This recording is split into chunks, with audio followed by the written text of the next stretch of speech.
Halo Sobat Joker, kembali lagi bersama saya Ciles Joker yang akan mereview beberapa saham mingguan yang layak kita pantau untuk list 7 hari. Dan saya pikir emiten-emiten ini menarik untuk dipantau dan ditradingkan di minggu depan. Sebelumnya, jika teman-teman tertarik dengan ulasan saham yang saya lakukan, bisa like, komen, dan subscribe channel YouTube ini, atau juga bisa bergabung di grup Telegram dan Lini Masa Stockbit yang linknya saya sudah sediakan di deskripsi video ini. Baik, langsung saja kita mulai review yang akan saya berikan. Posisi di ISG di sini masih cukup sama di bullish span-nya. Jika dia mampu berhasil break dari bullish span-nya, maka potensi menuju area resisten itu di 6.686 sampai 6.659. Potensi untuk semester 1 saya pikir mampu mencapai area 6.855. Secara MACD dan stokastik juga sudah ingin mengalami fase akumulasinya kembali ISG atau mengalami kenaikannya kembali di posisi ISG. Terakhir dia untuk pola candle hammer dan menarik untuk continuous candlestick di esok hari atau di minggu depan juga bisa dilakukan. Baik, saham pertama yang akan saya review adalah LMPI. Posisi LMPI di sini cukup menarik. Jika teman-teman suka dengan saham gorengan, di sini ada area base yang teman-teman bisa pantau di area range 200 sampai 190. Nah, di sini teman-teman bisa melakukan akumulasi dengan fast trading saja atau trading mingguan. Bisa langsung taking profit di 208, 214, dan juga di high terakhir yang cukup cepat itu di 228. Dan ingat, jika dia bergerak di bawah 190, teman-teman bisa mengurangi posisinya. Lanjut, ada saham Niro. Untuk Niro sendiri, bagi teman-teman yang suka fast trading ya, dengan memanfaatkan tail atau ekor, teman-teman bisa beli di 148 dan 144, dan teman-teman bisa take profit di poin atasnya 153, 155, dan juga di 159. Ingat teman-teman, entry di 148 dan 144 dan langsung bisa melakukan antrian penjualan. Jika bergerak di bawah 144, teman-teman bisa hindari dulu. Jika teman-teman ingin menunggu, paling tidak teman-teman bisa menunggu di area ini, di area 141 untuk lakukan pembelian secara murah untuk saham gorengan ini. Lanjut, kita ke saham perkapalan yaitu Temas. Posisi Temas di sini sudah berhasil melakukan swingnya ya. Dia koreksi sehat dulu dan sekarang sudah mencapai area taking profit pertama di 1725. Jika berpotensi dan dia cukup kuat membentuk area retest resisten become support di area 1525 sampai 1470, maka berkemungkinan bisa lanjut ya mengalami kenaikan sampai 2075 dan juga 2420. Mengingat potensi ini masih cukup kuat dikala komoditi ekspor kita masih ramai dan diperdagangkan dengan masif.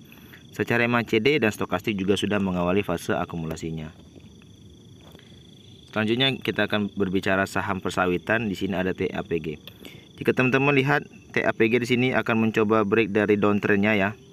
Dia akan mencoba break downtrendnya dan dia melihat volume apakah valid atau tidak. Di sini jika dia berhasil melewati fase ini, paling tidak dia harus break bullish dulu untuk menandakan posisi bullishnya TAPG lanjut atau tidak. Jika dia break di atas 650, maka potensi lanjutan saya pikir bisa mencapai area 700 untuk taking profit pertama, dan juga taking profit kedua itu bisa di 730. Nah, di sini secara MACD juga sudah menandakan bullish divergence saya pikir. Di sini terjadi bullish divergence. Bagi teman-teman yang mengerti arti bullish divergence, pasti sudah cukup tahu apa maksud dari potensi bullish divergence itu sendiri ya. Dan saya pikir TAPG layak menarik untuk dipantau jika teman-teman memang tertarik. Jika teman-teman yang telat entry, saya pikir bisa masuk ya di area ini, kecil sekali memang. Di range 610 sampai 600 teman-teman bisa melakukan pembelian. Jika bergerak di bawah 600, teman-teman bisa hindari dulu saham ini. Mengapa? Karena berpotensi turun kembali ke area 545, bukan dia retest dulu baru dia naik kembali. Nah, boxnya dia retest dulu ya. Maka teman-teman saya pikir bisa diberi kesempatan entry di 610 sampai 600. Selanjutnya kita akan berbicara saham MNC Capital Indonesia BCAP. Sudah melakukan perlawanan cukup menarik, dia membentuk area base di sini. Dan kalau teman-teman lihat di sini ada area base yang cukup menarik. Nah, ini bisa kita jadikan sebagai area landasan lantai untuk penguatan saham BCAP lanjut mengalami kenaikannya. Dan harap berhati-hati, di sini ada area supply yang cukup kuat saya pikir. Di sini ada area supply yang cukup kuat. Untuk teman-teman perhatikan secara seksama ya. Jika area supply ini lanjut ditembus, saya pikir potensi BCAP bisa saja lanjut menuju area supply lanjutan, yaitu di 132 dan 126. Secara MACD dan stokastik memang sudah fase overbought atau jenuh beli, tetapi potensinya saya pikir masih cukup kuat. Jika teman-teman memang tertarik, paling tidak bisa menunggu dulu koreksi sehat mencapai 80 sampai 72 dan teman-teman bisa melakukan opsi pembelian di area tersebut. Jika tidak terjadi koreksi, teman-teman saya pikir hindari dulu untuk saham ini ya. Alangkah bagusnya memang dia koreksi sehat dulu untuk menimbang potensi kedepannya BCAP layak menarik atau tidak. Lanjut ada saham batubara yang sering diperdagangkan, yaitu ada Toba. Toba di sini sudah berhasil meretest area resisten pertamanya di 1755, maka potensi kedua itu mencapai 2185 ya. Secara MACD dan stokastik sudah mengawali fase akumulasinya. Menarik jika dipantau dan dia bertahan di 1485 ini sebagai area lantai atau area demand. Jika dia mampu bertahan di area tersebut, saya pikir potensi mencapai area 2185 itu bisa saja tercapai. Lanjut untuk saham Aldo. Nah, bagi teman-teman yang tertarik, kalau kita lihat pola Toba tadi hampir mirip seperti saham Aldo. Nah, di sini kalau kita tarik sudah mencapai area 1600, di area Fibonacci 1618 dia koreksi. Nah, di sini bisa kita jadikan sebagai area habit kalau memang terbentuk ya. Kita tarik. Nah, area 1618 dia koreksi lagi dan berkemungkinan jika hal yang sama terjadi, maka untuk Aldo target selanjutnya itu jika memang berhasil di break, nanti targetnya lanjutan di 1640. Nah, ini menjadi catatan penting jika dia mampu bergerak di atas 1490 ya, dan area 1490 bisa kita jadikan area break bullish. Secara MACD dan stokastik juga sudah ingin mengawali fase akumulasinya. Selanjutnya ada saham Kejen. Posisi saham Kejen di sini berpotensi membentuk double top. Nah, jika potensi double top ini terkonfirmasi, teman-teman bisa menunggu saja di area bawah ini. Nah, kita bisa menunggu di area ini untuk melakukan akumulasi nanti jika memang Kejen terdapat base yang cukup kuat untuk melakukan pembalikan arah kembali ya. Mengapa? Setiap dia membentuk area base, saya pikir menarik ya. Di sini dia bentuk area base, dia naik. Begitu juga sama yang di sini, dia membentuk area base, kemudian naik kembali. Bentuk area base, dia retest, kemudian dia naik kembali dan sekarang berpotensi turun. Nah, ketika dia nanti turun, kita berharapnya dia bentuk area base dulu di sini. Jika dia bentuk area base yang cukup kuat, saya pikir menarik untuk dipantau nanti. Jika memang terbentuk area base. Dan teman-teman bisa memperhatikan nanti 540 sampai 450 untuk ranging entry buy di minggu depan. Secara MACD dan stokastik masih mengawali fase distribusinya yang cukup besar. Selanjutnya ada saham Carway. Posisi Carway di sini cukup menarik. Mengapa cukup menarik? Dia sudah meretest area resisten become supportnya, atau bisa kita sebutkan sebagai area lantai. Nah, jika posisi area ini kuat, maka potensinya cukup bagus. Dan kalau kita lihat, kita tarik ke belakang, kalau kita tarik ya, untuk mencari area target lanjutannya itu, maka potensi untuk swing saham Karwi itu bisa mencapai area 316. Jika memang area 170 sampai 159 ini cukup kuat dipertahankan. Secara MACD dan stokastik memang sebelumnya masih mengawali fase distribusi, akan tetapi dari fase distribusinya sudah cukup melemah ya. Menarik untuk dipantau untuk saham Karwi ke depannya. Baiklah, untuk BRMS posisinya sekarang kalau kita lihat secara weekly, dia tertahan di area resisten lamanya yang bergerak pada tahun 2017. Nah, kalau teman-teman bisa lihat di sini ada ranging cukup kecil ya. Area resisten bisa kita lihat di 136 sampai 121, dan posisi weekly sekarang BRMS sedang menguji area tersebut, menjadikan potensinya untuk cukup kuat.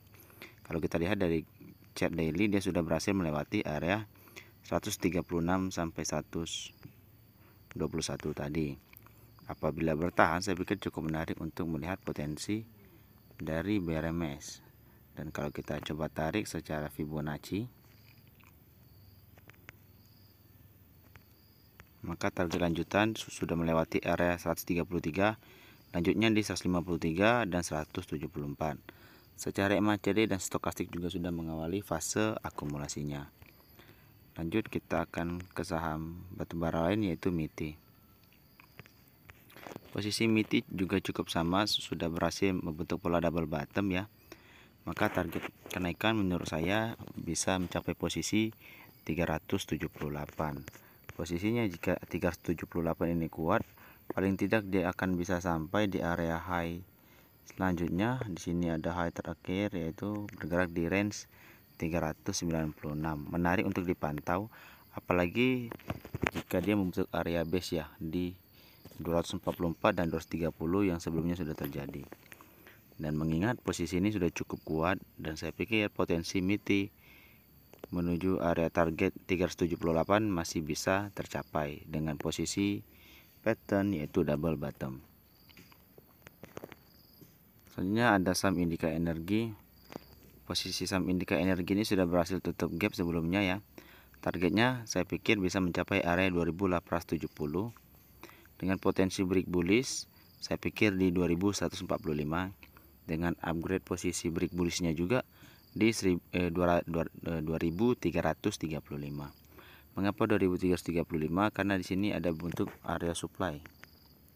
Nah, di sini ada area supply yang cukup menarik dan bisa kita pantau. Selanjutnya ada saham IATA. Posisi IATA di sini akan mencoba membentuk pola double bottom. Menuju area double bottom, dia akan menguji kembali area 78 sampai 85. Menarik untuk dipantau jika area tersebut untuk bisa ditembus, karena potensinya bisa mencapai area 115. Secara MACD dan stokastik baru saja mengawali fase akumulasinya. Jadi saya pikir saham gorengan seperti IATA ini layak dan menarik untuk kita pantau. Untuk saham MLPL, khususnya saham swing trade kita, di level 191 menjadi catatan kita untuk pertahanan awal atau area entry kita pertama. Memang kita masih berharap di bawah 191, yaitu harga di 143. Jika diberi kesempatan, kita bisa sangat manis untuk menimbang posisi pembelian yang sangat murah di perusahaan yang saya pikir menarik dan masih layak untuk kita investasikan atau kita tradingkan.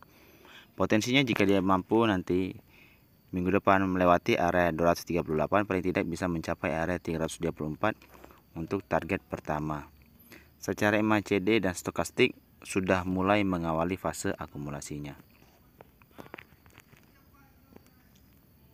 Selanjutnya ada saham agro. Posisi agro di sini sudah bertahan dan membentuk area demand di area 075, yaitu di 1300. Kita masih menunggu jika memang diberi kesempatan di 875 sampai 790 untuk lakukan entry kedua. Karena sebelumnya kita sudah melakukan entry di 1600-an dan posisinya memang lagi minus. Dan paling tidak jika kita diberi entry di 875 menjadi posisi penting untuk melakukan pembelian secara murah. Mari kita lihat dan tunggu bersama. Jika teman-teman mendapatkan posisi di 800 atau di 900, teman-teman bisa melakukan pembelian ya, atau averaging down. Selanjutnya ada saham MTech. Posisi MTech di sini kita masih menunggu konfirmasinya apakah membentuk pola cup and handle atau tidak. Jika posisi cup and handle, paling tidak dia bertahan di dekat area 1880 sampai 1805. Jika memang tidak terjadi, kita bisa menunggu juga di area double bottom yang berpotensi di 1545 sampai 1470. Secara MACD dan stokastik sudah mengawali fase akumulasinya, dengan MACD dari volume distribusinya mengalami pelemahan. Selanjutnya ada saham menarik untuk gorengan juga, yaitu INCF. Posisi INCF di sini kita menunggu bersama, jika diberi kesempatan bisa entry di area 89 dan 75. Secara MACD dan stokastik memang sudah mengawali fase akumulasinya. Saya pikir ketika ARB ini dibuat, saya pikir potensi menurunkan penumpang itu cukup besar, dan saya pikir posisinya menarik jika teman-teman mendapatkan posisi di 89 dan 75. Tetapi jika INCF nanti bergerak di bawah 70, teman-teman bisa langsung memasang posisi cut loss ya. Ini saham high risk, dan saya pikir saham ini layak untuk kita tradingkan di saat kompetisi Mirai nanti berlangsung. Baik, untuk selanjutnya HDIT. Di sini HDIT kalau kita lihat bersama, potensinya bisa menutup utang gapnya dulu di bawah ya. Dan saya pikir kalau kita lihat dari high terakhirnya itu di 218 dengan low hari ini itu di 218, dan di sini utangnya sudah dilunaskan, maka arah perlawanan balik seharusnya sudah dimulai untuk saham HDIT ya. Potensinya saya pikir jika dia mampu bergerak melewati area break bullish di sini. Mengapa? Karena di sini ada dua area supply yang cukup kuat, dimana ini juga bisa kita jadikan area demand di masa lampau, karena sudah terjadi pantulan beberapa kali di area tersebut. Nah, sudah 2 kali terjadi area pantulan yang sama, dan saya pikir potensinya masih cukup kuat untuk saham HDIT. Mengingat jika dia mampu bertahan di atas 218 ya. Jika tidak bertahan, paling tidak teman-teman bisa menunggu saja di area base yang cukup panjang ini. Ini bisa kita jadikan area demand untuk melakukan pembelian secara murah di 162 sampai 146. Akankah bisa di situ? Saya pikir bisa-bisa saja. Dengan potensi di 218 nanti ini tidak cukup kuat ya. Secara MACD dan stokastik memang masih melakukan fase distribusinya. Akan tetapi secara stokastik sudah menandakan bahwa sudah ada arahan untuk melakukan pembelian. Selanjutnya ada saham beef. Posisi beef di sini saham daging ya, menjelang Lebaran mungkin saya pikir cukup menarik dan dipantau dulu. Di sini kalau kita lihat sudah melakukan penurunan yang cukup dalam, dan paling tidak untuk tanda-tanda beef nanti jika menarik, teman-teman bisa melihat potensinya jika dia mampu break area trendline yang bisa kita jadikan area trendline downtrend sementara ya. Kalau kita tarik garis ke sini, nah di sini dia sudah patah ya, maka memang untuk saham beef ini karena sudah patah di sini. Nah, di sini menjadi catatan kita untuk saham beef, berhati-hati jika masih ada yang memiliki ya. Tetapi bagi teman-teman yang memiliki saham ini, paling tidak bisa membentuk area base dulu paling tidak untuk meyakinkan posisinya untuk bergerak uptrend lagi ya. Mengapa perlu area base? Sudah teman-teman lihat di sini dan juga di sini. Ketika dia membentuk area base, maka ada lonjakan volume untuk melakukan kenaikan. Memang belum ada volume yang kuat, tetapi ada indikasi akumulasi yang sudah dilakukan para trader di saham beef itu selalu indikasinya untuk kenaikan. Jadi saya pikir menarik untuk dipantau jika teman-teman memiliki saham beef. Selanjutnya ada saham GPRA. Nah, posisi GPRA di sini kalau teman-teman lihat habitnya dia selalu membentuk area base dulu sebelum melakukan lonjakan saham di setiap harganya. Dan paling tidak kalau memang terjadi, kita bisa menunggu di area yang sama, atau kita bisa menunggu jika dia mampu melewati area break bullish, saya pikir itu di 77. Nah, jika dia mampu melewati area 77, maka potensinya saya pikir bisa mencapai area high terakhir yaitu di 94. Potensinya masih kita cukup pantau. Jika ingin melakukan harga murah, saya pikir harga di GPRA di 66 sampai 60 masih sangat loyal untuk kita lakukan pembelian. Lanjut, ada saham Friend. Nah, Friend di sini sudah berhasil breakdown ya, melakukan penggagalan dari pola descending triangle-nya di sini. Nah, posisinya jika memang Friend masih melakukan penurunan, target penurunan saya pikir bisa mencapai area ini. Mengapa? Karena sudah sering terjadi area pantulan di 76 dan 73. Secara MACD dan stokastik juga berlawanan ya. Dari sisi MACD menandakan indikator sudah sepatutnya melakukan distribusi, akan tetapi secara stokastik menandakan bahwa sudah ada tandanya melakukan pembelian secara frekuensi transaksi. Dan paling tidak jika dia bertahan di area 76 dan 73, Friend masih sangat menarik. Dan jangan lupa ketika teman-teman ingin entry Friend, maka entry juga di Friend 2-nya. Seperti halnya yang terjadi sudah kita lakukan dan beggar di Friend W2, kita entry bersama di sini yaitu di range 22 sampai 20. Nah, jika memang diberi kesempatan dan sekarang posisinya itu di 22, teman-teman bisa melakukan akumulasi secara bertahap saja ya.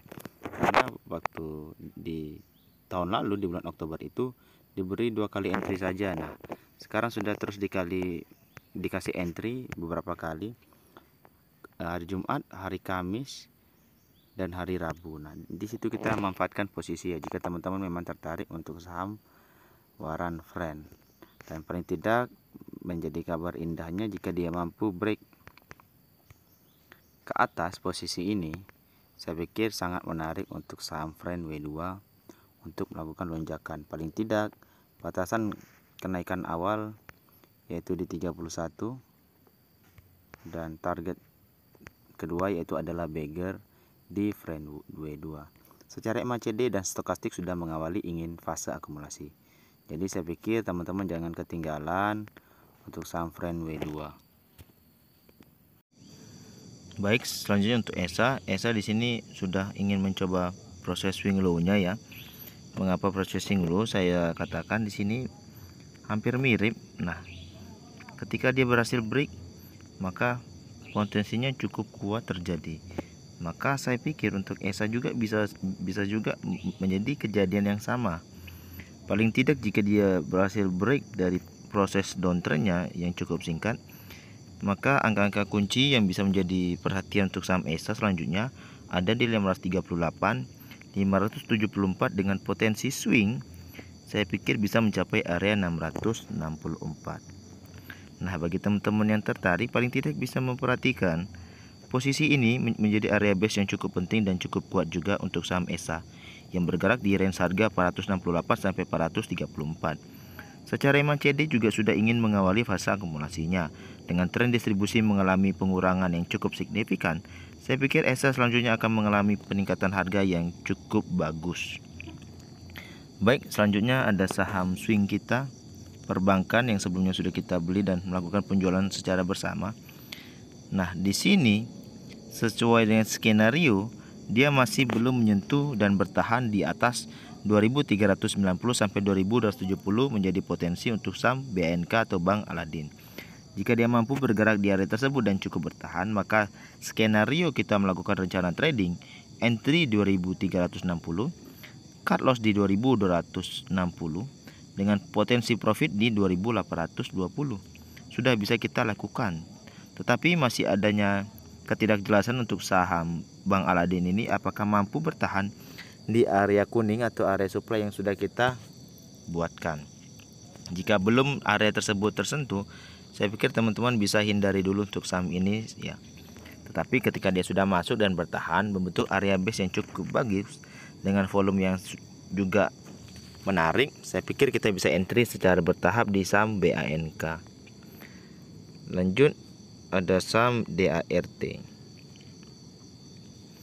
Posisi DART saham gorengan ini cukup menarik. Mengapa saya katakan cukup menarik? Ketika teman-teman bisa memperoleh di dekat 216 dan 202 untuk potensi entry-nya, saya pikir menarik untuk kita tradingkan. Mengapa? Karena ciri-cirinya kalau teman-teman lihat, dia terus membentuk area tail atau terus membentuk higher high, higher high, higher high setiap candle hariannya. Nah, teman-teman bisa melakukan area pencopetan di sana. Misalkan teman-teman entry di 216 atau 202, dan teman-teman bisa langsung pasang antrian exit di 238, atau paling tidak lihat tail-tail yang sudah terjadi atau di 250 begitu, dengan catatan entry-nya di 216 dengan 202. Bagaimana jika bergerak di bawah 202? Teman-teman bisa mengurangi posisi atau tidak trading dulu atau posisi cut loss jika teman-teman sudah melakukan pembelian. Secara MACD dan stokastik juga sudah mengawali fase akumulasinya. Memang akumulasinya masih belum ramai dan harap dipastikan di sini ada utang. Apakah utang ini akan ditebus? Saya pikir juga belum tahu ya. Tetapi dalam kompetisi Mirai bisa-bisa saja saham-saham seperti inilah yang akan ditradingkan dan identik saham-saham gorengan. Lanjut ada saham Elmas. Posisi Elmas di sini teman-teman yang tertarik, teman-teman bisa memperhatikan area base ini saja di 83 sampai 76. Jika teman-teman memperoleh area tersebut, saya pikir menarik untuk dipantau dan teman-teman bisa layak untuk memasang posisi yang cukup menarik. Dan area take profitnya saya pikir cukup dekat saja di 110 hingga 101. Angka 98 menjadi target break bullish kita untuk melihat potensi saham Limas selanjutnya. Secara MACD dan stokastik sudah ingin mengawali fase akumulasinya. Dan kalau kita lihat di sini juga ada utang gap. Apakah bisa tercapai di 150? Mari kita lihat bersama. Selanjutnya ada saham BGTG. Untuk BGTG dia sudah masuk kembali di area rangingnya di 228 sampai 212. Nah, jika teman-teman tertarik bisa mempertimbangkan entry di area tersebut ya. Area break bullishnya masih cukup sama saya pikir di 270. Jika dia mampu melewati area 270 maka potensinya saya pikir cukup besar menuju area supply di 318 sampai 298. Secara MACD dan stokastik memang masih ingin distribusi, akan tetapi jika memang terjadi distribusi dan cukup dalam, teman-teman bisa memantau saham BGTG nanti itu di area base bawahnya ini di 182 dan 164. Menarik untuk dipantau ke depannya. Lanjut, jika kita berbicara BGTG maka kita harus berbicara ownershipnya, yaitu GSMF. GSMF secara MACD sudah mengawali fase akumulasinya secara bertahap ya. Dan patut diingat dia membentuk area base. Nah, jika dia membentuk area base, saya pikir dan semoga saja terjadi seperti yang terjadi sebelumnya di ranging 24 September sampai 19 Oktober.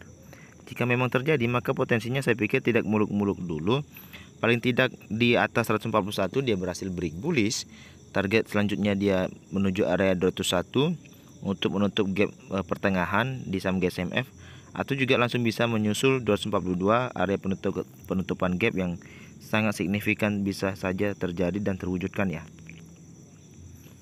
Menarik kalau teman-teman lihat, kalau kita lihat rangingnya jika kita masih melakukan akumulasi, targetnya hampir beggar ya. Oh, rupanya beggar. Nah, jika memang terjadi beggar bisa kita dapatkan di saham GSMF. Semoga saja menjadi cuan bersama untuk kita, sobat joker trader. Selanjutnya ada saham batubara. Di sini kita masih berharap ranging double bottom itu terjadi untuk saham IATA karena potensinya bisa mencapai area 115 atau 35,78%. Area break bullishnya ada dua di 78 dan 85. Secara MACD dan stokastik sudah ingin mengawali fase akumulasinya secara bertahap. Apalagi komoditi ekspor batu bara Indonesia lagi disorot-sorotnya dari pasar luar negeri dan pasar internasional. Dan saya pikir potensinya memang cukup bagus diperdagangkan. Layak untuk dipantau ke depannya. Lanjut, ada saham TRJA, ini saham gorengan juga. Teman-teman perhatikan saja, jika teman-teman tertarik dan yakin dengan cara yang selalu saya berikan, apa itu? Caranya memperhatikan utang gap, karena potensi yang bisa diwujudkan itu juga dimunculkan di area tersebut.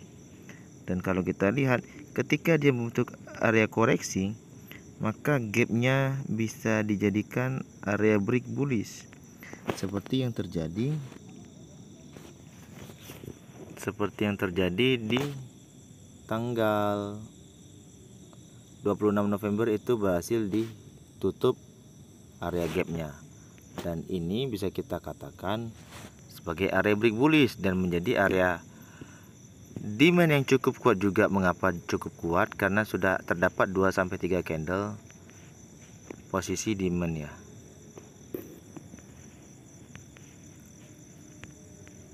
Di sini posisi demand saya pikir menarik untuk dipantau. Kalau teman-teman lihat,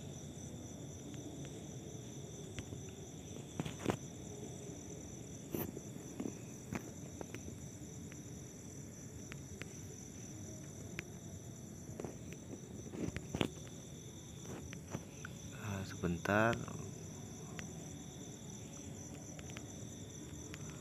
bisa kita setting aja. Paling tidak di area 392 ini bisa menjadi catatan teman-teman untuk melakukan entry di area terbaiknya. Selanjutnya kita akan lanjut ke saham Bank Khairul Tanjung, yaitu adalah BBHI.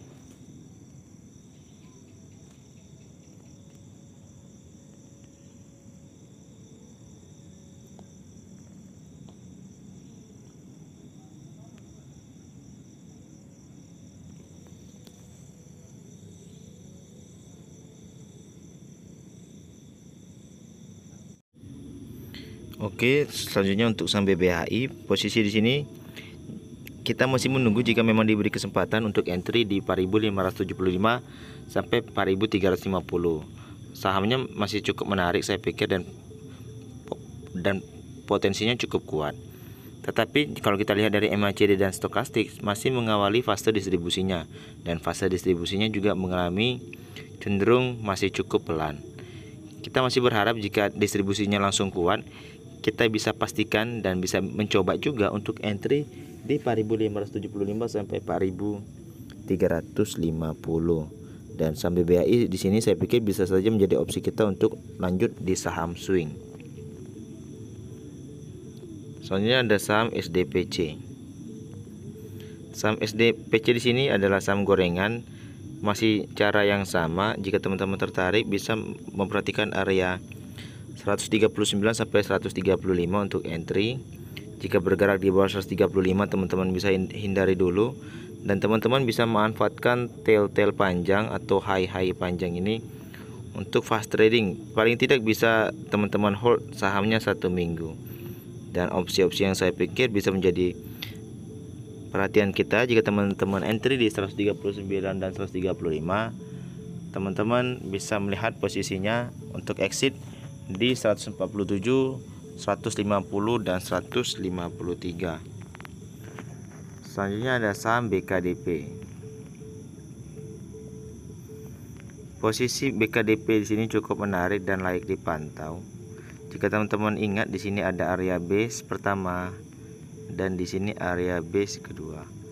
Kita asumsikan jika dia selalu membentuk area base mengalami peningkatan kenaikan yang sama, maka bisa saja terjadi untuk selanjutnya di BKDP adalah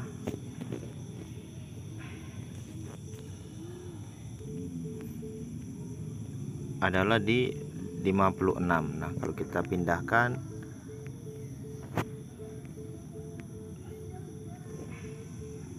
kita gandakan Kita tarik coba 42 poin kalau kita buat, maka lanjutannya 42 poin, maka harganya bisa mencapai area 143 untuk area taking profit di saham BKDP ini. Mengingat jika memang diasumsikan selama dia membentuk area base bisa kita jadikan sebagai area akumulasi, maka break bullish untuk saham BKDP yaitu high-nya kemarin di posisi 117. Lanjut kita ke saham radio, itu ada Mira di sini. Mari, bukan Mira ya, salah baca kita, Mari. Nah, maka radio di sini kalau kita lihat posisinya sudah meretest area yang cukup menarik di sini. Mengapa menarik saya bilang dan katakan menarik? Di sini adalah area resisten become support dan dia sudah menguji cukup kuat. Maka dia akan menguji kembali area yang sama, itu area supply-nya. Area supply-nya itu terjadi di 420 sampai 400. Nah, posisinya jika memang area ini tidak cukup kuat, teman-teman bisa menunggu di area 344 dan 320. Nah, posisinya jika memang bearish channelnya ini berhasil ditembus, saya pikir potensi untuk saham Mari ini cukup kuat ya.